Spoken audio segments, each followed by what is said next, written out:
بسم اللہ الرحمن الرحیم۔ معزز خاتم حضرات، السلام علیکم ورحمۃ اللہ وبرکاتہ۔ قیامت کا آنا ایک یقینی امر ہے اور اس سے کوئی بھی انکار نہیں کر سکتا۔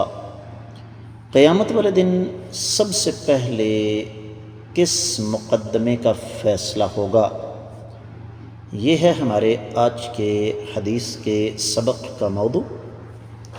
مشکات المصابیح کتاب القصاص 3452ویں حدیث کتاب میں ہے،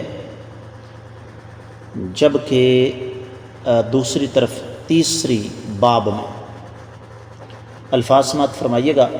وعن عبداللہ بن مسعود رضی اللہ عنہ قال قال رسول اللہ صلی اللہ علیہ وسلم اول ما يقضى بین الناس یوم القیامة فی الدماء متفق علیہ۔ معزز خواتین و حضرات، آپ نے سماعت فرما لیا کہ حدیث مبارکہ صحیح بخاری اور صحیح مسلم میں ہے۔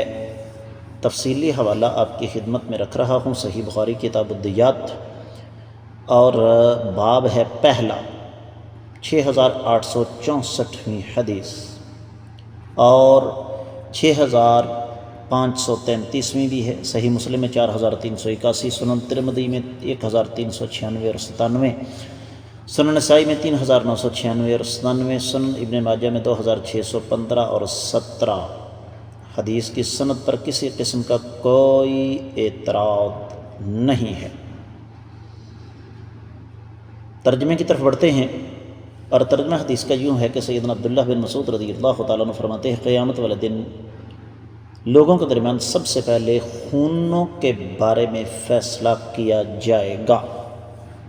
آگے بڑھنے سے قبل ایک اعتراض کا جواب کہ ہمیں تو یہ پتہ چلا ہے کہ قیامت والے دن سب سے پہلے نماز کے بارے میں سوال ہوگا۔ گزارش یہ ہے کہ نماز کا تعلق حقوق اللہ کے ساتھ ہے، جبکہ قتل و غارت اس کا تعلق حقوق العباد کے ساتھ ہے۔ تو اللہ تعالیٰ کے جو اپنے حقوق ہیں ان میں سب سے پہلے نماز کا ہی سوال ہوگا انشاءاللہ، لیکن جو حقوق مخلوق کے ہیں،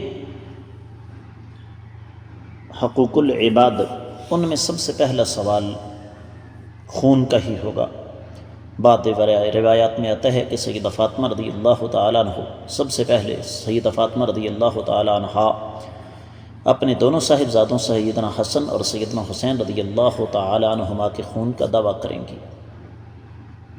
اور اس حدیث مبارکہ سے اس بات کا بھی پتہ چلتا ہے کہ یہاں پر خون سے مراد عام بات ہے، مسلمان یا غیر مسلم کی کوئی تقسیم نہیں ہے۔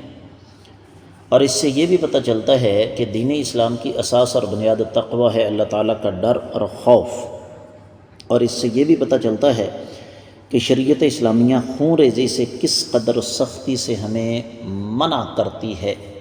مقصد کیا ہے کہ جب قیامت والے دن سب سے پہلے فیصلہ ہی خون کا ہوگا تو ہمیں کسی کا بھی خون بہانے سے قبل بڑی توجہ کے ساتھ، بڑھ کے ٹھنڈے دل سے غور و فکر کر لینا چاہیے۔ تو یہ حدیث بنیادی طور پر انسان کی جان کی حفاظت پر دلالت کرتی ہے، حفاظت کی ترغیب دیتی ہے۔ اس کے ساتھ ہی آج کا سبق مکمل۔ السلام علیکم ورحمۃ اللہ وبرکاتہ۔